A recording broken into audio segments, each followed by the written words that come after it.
Hi everyone, welcome to Bite Size Business Tips, and I'm here with Sean Fahey from Fahey Media. How are you, Sean?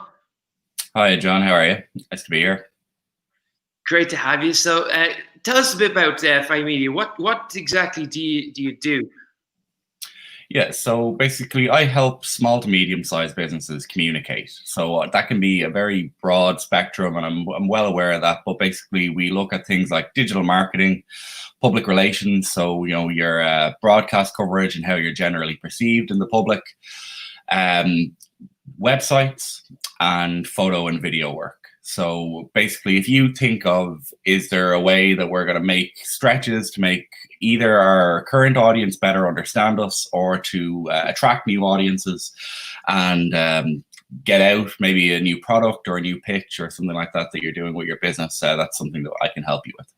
Great, yeah, because I saw you've got a lot of experience in PR and kind of brand awareness and kind of brand strategy. Is that what you kind of would you classify it under? And what would you say from that perspective that small business owners maybe are not doing correctly that they should improve? Any kind of typical things that you'd recommend? So maybe just to quickly circle back to my background. My background is I've spent the last maybe 8 years, close to a decade, within the communication space. First started working for the World Scout Organization as a PR and marketing assistant at one of their headquarters in Switzerland. But then I moved back to Ireland. I was a journalist for a while in that space, and I was then the digital editor for The Star for a number of years. Then I moved on to a corporate PR firm, a company called Gibney Communications, where I was their head of digital communication and an account manager, basically looking after some of the biggest clients in the retail, construction, technology spaces. So now I guess what I'm doing is I'm bringing that kind of bigger company, bigger knowledge, bigger world knowledge to the small businesses. And like I've kind of said, I do like PR, marketing, photo, video, and it is the approach that I take to it is that with this kind of online world that we're living in, everything in that communication space is so closely connected. And most people in their own small to medium-sized businesses, I don't think they necessarily need, or they have the time or perhaps budget to be looking at, different people like me, different consultants in, somebody doing their PR work and somebody doing their digital marketing work, stuff like this. But having somebody who knows that space well, the whole space, so that when they do inevitably need their little pieces done, whether it be a digital marketing workshop or, some training for their staff, just a strategy piece, a think session, to get like a press release out, that they can keep coming back to the same company, the same person in my instance, that understands their business, has worked with them on numerous projects over the years, and obviously delivers a high product, and that they trust that. Okay. So I know, sorry, you also asked back there, and so I'll throw in as well, just about the kind of tips for small business owners. And because I do kind of have a wide space out there, there's probably a few tips I could give. Perhaps look at digital marketing first, because I know a lot of small to medium-sized business owners, particularly social media, is like this. The shadow over the shoulder constantly. This, like even myself, to be honest, you're even with that being part of my own business offering, it's very easy as a business owner to be constantly feeling like this is like just something that's hanging over you, that, it doesn't matter how much work you're doing and how much bits you're doing with clients. Oh, but did I get something up on Facebook, or did I get something up on LinkedIn, and does everybody know, and did I get it on all of them, and did I get it 5 times a week, and all that kind of stuff. And what I would say to a good starting block for small to medium-sized businesses with their social media, particularly, is to not obsess about over publishing content. What you need to, I guess, take into account with every social media platform, it doesn't matter which one it is now at this point, every single one of them operates on algorithms. And, basically all these algorithms are fed with 20, 30, 40, 50 different conditions. Basically that'll judge how many people your post get shown to, how long it stays around on the news feed, all these kinds of things. And this algorithm feeds on basically content that is interesting and engaging. And how most of these platforms know whether it's interesting or engaging is if the stuff gets liked, commented, or shared, as we all know was the kind of nomenclature of social media and digital marketing. But if you are just posting stuff because you've gotten it into your head that you need to be posting 5 times a week, just because that's what you think is right, or you need to be at least getting in one social media post a day.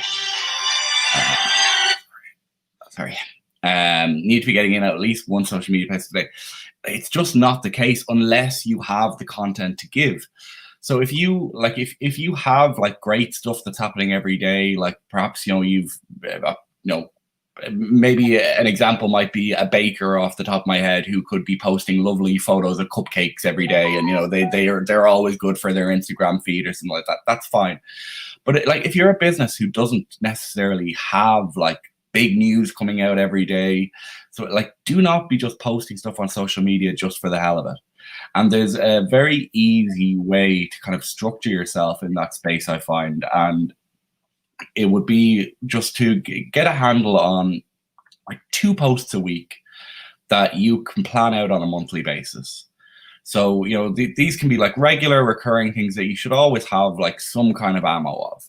It could be testimonials. It could be just, a bit of business expert advice from your own panel, your own corner of the world. A bit of your own history, to, client work that's been put together, and, examples of that, case studies, things like that. But if you have even a bare bones kind of regular kind of repeating monthly calendar, that will take all of the stress of I need to be posting something out of the way.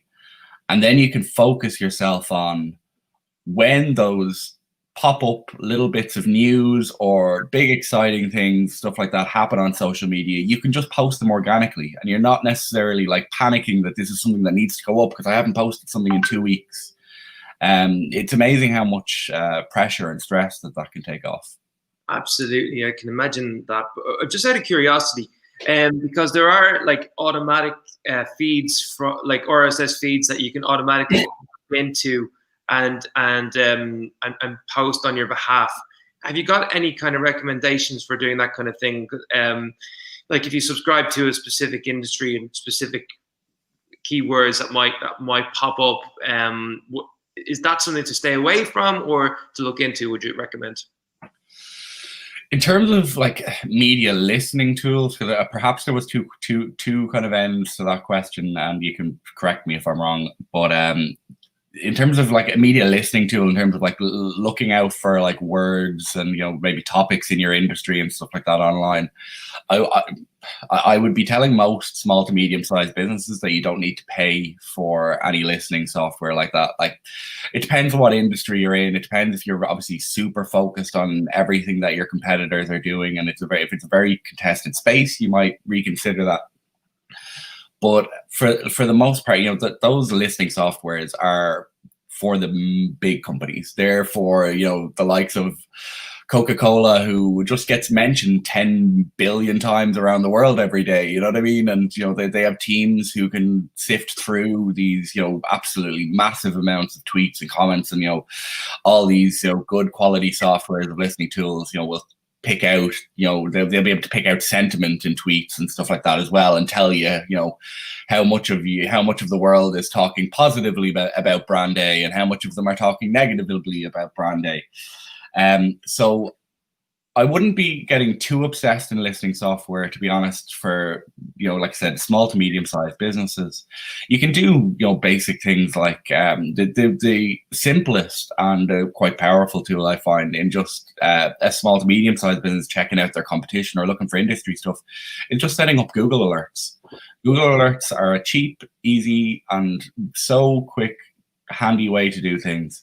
Just put in your search terms, thing that you'd want to be alerted for when new news or something like that breaks in, and you'll get an email within an hour or two if something new pops up on the internet. And it's a great, easy way. And the only reason I would say people need to be using like listening tools and stuff like that that's a bit bigger is like that. It's the volume you're trying to get through.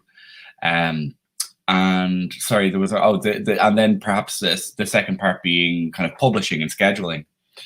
And there's loads of tools out there that will do that. Like on the completely free end of things, like a lot of the obviously the platforms have their own kind of tools that you can use. Like Facebook has Business Center or Business Suite, for Facebook and Instagram, where you can pre-schedule in posts and things like that. Same with LinkedIn, you can pre-schedule in stuff directly from the news feed. But there's platforms like Hootsuite. Hootsuite, to be honest, I used to swear by, and it's becoming a little bit harder for me to swear by, just because they've raked up the prices really high. It's a tough entry level for a lot of small to medium-sized businesses. I'm not going to quote while I'm on recording here what their cost is, because I don't remember it entirely, but like it had been about 2 years since I had kind of properly been involved in a Hootsuite plan, and when I went back looking at what the prices were this year, I was blown away. So what I would say about Hootsuite is, though, it's worldwide, it's industry standard. It is what businesses across the world use for pre-publishing their stuff across all their different social networks. And you can get a free account for Hootsuite. So basically, the free account allows you to pre-publish up to 30 posts a month. Now, keep in mind that's across all your social media platforms. So particularly if you're the kind of person who does loads of tweets, that might not be anything for you, you know what I mean? But if you are the kind of business who's only posting once or twice a week anyway, it might well be enough for you. And if you think a maximum limit of scheduling posts of 30 a month is enough for you, then I'd recommend giving Hootsuite a go on the free plan. In other spaces of free, like I said, I wouldn't have loads others that I'd be recommending kind of right out the boat in terms of free. But there's one other for Instagram in particular, and I cannot put my finger on why this company has gotten Instagram publishing better than everybody else, because Hootsuite are the industry standard, but I've always found that out of all of the different platforms that Hootsuite can publish on, it's been that occasionally unreliable with Instagram, to the point where I know that if I'm publishing something out in advance on Instagram on Hootsuite, I kind of have a little reminder in the back of my head going, check to see that actually went up at the time that it was supposed to. Whereas the others, I'd be like, yeah, it's fine, it's done, it's all great, it's all gravy. But there's another one called Later, which is very good. It's a particularly Instagram focused tool.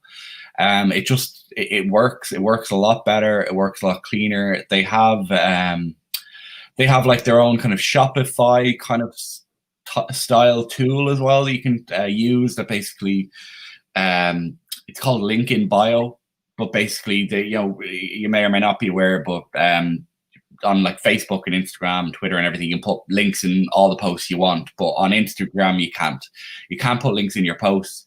The only way as a business you can put links in anything is if you get over 100,000 followers. I might need to check if that's still the case, if it's still 100,000 followers, but for years it has been the milestone of 100,000 followers.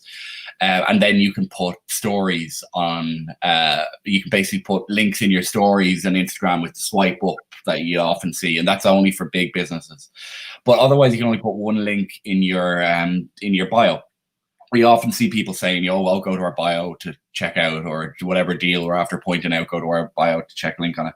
But link in bio is a great way to, basically what it does is when they click on that, they're brought to a new web page that looks very like your Instagram page, except every single one of your posts on your Instagram page, you can be putting in links to different websites for, for example, if you were a news website or a news agency, which is obviously where I initially came from, you could be putting, links for all the stories that you're talking about that these photos are associated with. But they also have a shop function now. I know they take a percentage, and I don't know what that is off the top of my head, but it's a very easy way for somebody who is, a small business, particularly one that might be Instagram focused, to get basically a shop, built, ready. It looks like Instagram. People are happy and comfortable with it, and it's a bit of a long way and a departure from just talking about publishing software. But while we are talking about it later, like I said, it's great for Instagram publishing, and it has that nice little bonus that if you want a quick, easy way to set up a shop and sell a couple of goods, it's basically pre-packed. Brilliant. Well, listen, I just want to say a big thanks, Sean, for joining us today. And thanks everyone. If you want to get in touch with Sean, I'll put the details will be in the chat. You can look at the video description on our social media channels and also on our YouTube channel. So do subscribe to innovativesolutions.ie and get in touch with Sean at Fahey Media if you need any more if you have any questions regarding marketing and web design. So thanks very much, Sean, and see you all soon. Cheers. Thanks very much for having me.